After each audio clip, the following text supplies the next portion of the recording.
अस्सलामु अलैकुम वरहमतुल्लाहि वबरकातुह। उम्मीद है आप सब खैर व आफियत होंगे। मेरी YouTube चैनल 313 इस्लाम में आपका खैर मकदम है। इस चैनल पर सीरत नबवी सल्लल्लाहु अलैहि वसल्लम आपको सुनने को मिलेगी, जो कि किताबुर रहीक़ मख्तूम से ली गई है। शुरू करने से पहले दरूद शरीफ पढ़ें। अल्लाहुम्मा सल्ली अला मुहम्मदिन व अला आली मुहम्मद कमा सल्लैता अला इब्राहीम व अला आली इब्राहीम इन्नका हमीदुन मजीद। अल्लाहुम्मा बारिक अला मुहम्मद व अला आली मुहम्मद कमा बारकता अला इब्राहीम व अला आली इब्राहीम इन्नका हमीदुन मजीद। शाम की बादशाही। जिस जमाने में अरब कबाइल की हिजरत जोरों पर थी, कबीला कज़ा की चंद शाखें हुदूद शाम में आकर आबाद हो गईं। उनका ताल्लुक बनी सलीम बन हलवान से था और उन्हीं में एक शाख बनु ज़जाम बन सलीम थी, जिसे ज़जाइमा के नाम से शोहरत हासिल हुई। कज़ा की शाख को रूमियों ने सहराए अरब के बदुओं की लूट मार रोकने और फारसियों के खिलाफ इस्तेमाल करने के लिए अपना हमनवा बनाया और उसके एक फर्द के सर पर हुक्मरानी का ताज रखा दिया। इसके बाद मद्दों पर उनकी हुक्मरानी रही। उनका मशहूर तरीन बादशाह ज़ियाद बन हबुल्ला गुजरा है। अंदाजा किया गया है कि ज़जाइमा का दौरे हुकूमत पूरी दूसरी सदी ईसवी पर मुहित रहा है।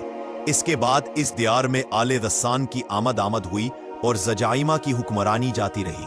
आले गस्सान उनने बनु ज़जाम को शिकस्त देकर उनकी सारी कलेमारों पर कब्जा कर लिया।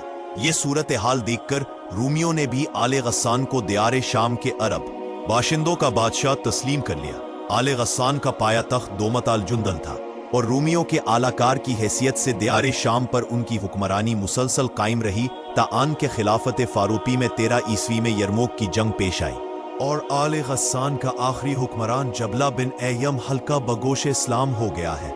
अगरचे उसका गुरूर इस्लामी मसावात को ज्यादा देर तक बर्दाश्त ना कर सका और वो मुर्तद हो गया।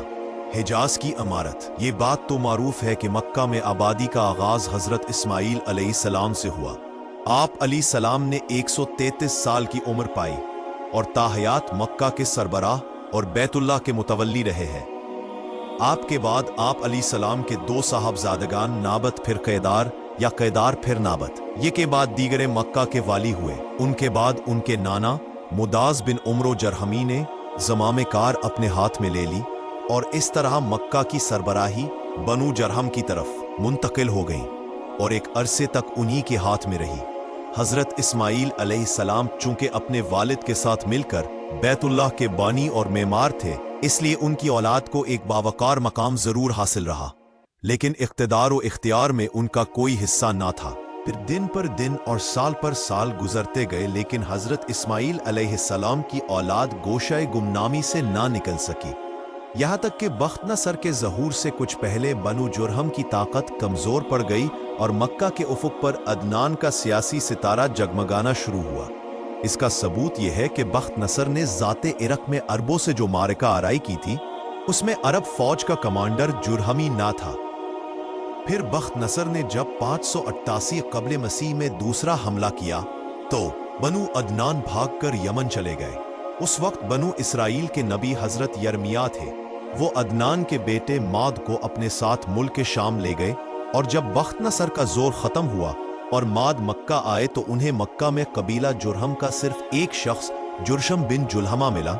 माद ने उसकी लड़की माना से शादी की और उसके बतन से नजदर पैदा हुआ। इसके बाद मक्का में जुरहम की हालत खराब होती गई। उन्हें तंगदस्ती ने आ घेरा। नतीजा ये हुआ कि उन्होंने ज़ायरीन बैतुल्लाह पर ज़्यादतियाँ शुरू कर दी और खाना काबा का माल खाने से भी दरेग नहीं किया। इधर बनु अदनान अंदर ही अंदर उनकी हरकतों पर कड़ते और भड़कते रहे। इसलिए जब बनु खज़ाआ ने मरुल ज़हरान में पड़ाव किया और देखा कि बनु अदनान बनु जुरहम से नफरत करते हैं, तो इसका फायदा उठाते हुए एक अदनानी कबीले बनु बकर बिन अब्दुल मनाफ बिन कनाना को साथ लेकर बनु जुरहम के खिलाफ जंग छेड़ दी और उन्हें मक्का से निकालकर इक्तदार पर खुद कब्जा कर लिया। ये वाकया दूसरी सदी ईसवी के वस्त का है। बनु जुरहम ने मक्का छोड़ते वक्त जमजम का कनवा पाट दिया और उसमें कई तारीखी चीजें दफन करके इसके निशानात भी मिटा दिए। मोहम्मद इब्ने इसहाक का बयान है कि उमरू बिन हारिस बिन मजाद जरहमी ने खाना काबा के दोनों हिरन और इसके कोने में लगा हुआ पत्थर हजर अस्वद निकालकर जमजम के कुएं में दफन कर दिया और अपने कबीला बनु जुरहम को साथ लेकर यमन चला गया।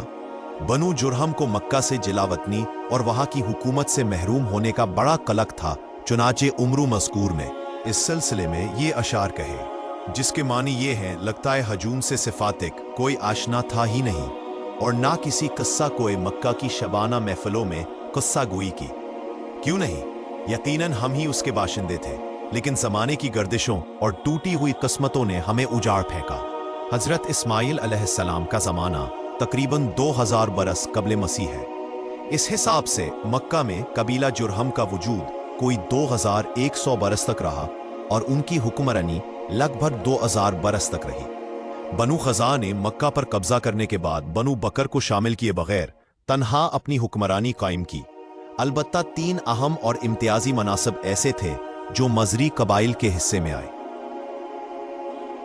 पहला, हाजियों को अरफात से मुज़दलिफ़ा ले जाना और यौमुन नफर 13 ज़ील हज्जा को, जो कि हज के सिलसिले का आखिरी दिन है, मिना से रवानगी का परवाना देना। ये एजाज इलियास बिन मुज़र के खानदान बनु वौस बिन मुर्रा को हासिल था, जो सोफा कहलाते थे। इस एजाज की तौज़ीह यह है कि 13 ज़ील हज्जा को हाजी कंकरी ना मार सकते थे जब तक कि पहले सोफा का एक आदमी कंकरी ना मार लेता। फिर हाजी कंकरी मारकर फारिग हो जाते और मिना से रवानगी का इरादा करते तो सोफा के लोग मिना की वाहिद गुजरगाह अकबा के दोनों जानिब घेरा डालकर खड़े हो जाते और जब तक खुद गुजर ना लेते किसी को गुजरने ना देते। इनके गुजरने के बाद बकिया लोगों के लिए रास्ता खाली होता। जब सोफा खत्म हो गए तो ये एजाज बनु तमीम के एक खानदान बनु साद बिन जैद मिना की तरफ मुंतकिल हो गया। दूसरा, 10 ज़ील हज्जा की सुबह को मुज़दलिफ़ा से मिना की जानिब अफाजा रवानगी, ये एजाज बनु उदवान को हासिल था। तीसरा, हराम महीनों को आगे पीछे करना, ये एजाज बनु कनाना की एक शाख बनो तमीम बन अदी को हास मक्का पर बनो खुजा का इक़्तिदार कोई 300 बरस तक कायम रहा, और यही ज़माना था जब अदनानी कबाइल और हिजाज से निकलकर नज्द, अतराफ इराक और बहरैन वगैरह में फैले और मक्का के अतराफ में सिर्फ कुरैश की चंद शाखें बाकी रही जो खाना बदोश थीं। उनकी अलग अलग टूलियां थीं और बनु कनाना में उनके चंद मुतफर्रिक घराने थे, मगर मक्का की हुकूमत और बैतुल्लाह की तवल्लियत में उनका कोई हिस्सा ना था। यहाँ तक कि कुसई बिन कलाब का ज़हूर हुआ। कुसई के मुताल्लिक बताया जाता है कि वो अभी गोद ही में था कि उसके वालिद का इंतकाल हो गया। इसके बाद उसकी वालिदा ने बनु अजरा के एक शख्स रबिया बिन हराम से शादी कर ली। ये कबीला क्योंकि मल्क शाम के अतराफ में रहता था, इसलिए कुसई की वालिदा वहीं चली गई और वो कुसई को भी अपने साथ ले दी गई। जब नशी जवान हो तो मक्का वापस आया। इस वक्त हुलैल बिन हबशा खजाई था। कुसई ने उसके पास हुआ उसकी बेटी जैसी से निकाह के लिए पैगाम भेजा। हुलैल ने मंजूर कर लिया और शादी कर दी। इसके बाद जब हुलैल का इंतकाल हुआ तो मक्का और बैतुल्लाह की तौलियत के लिए खजाया और कुरैश के दरमियान जंग हो गई और इसके नतीजे में मक्का और बैतुल्लाह पर कुसई का इक़्तिदार कायम हो गया।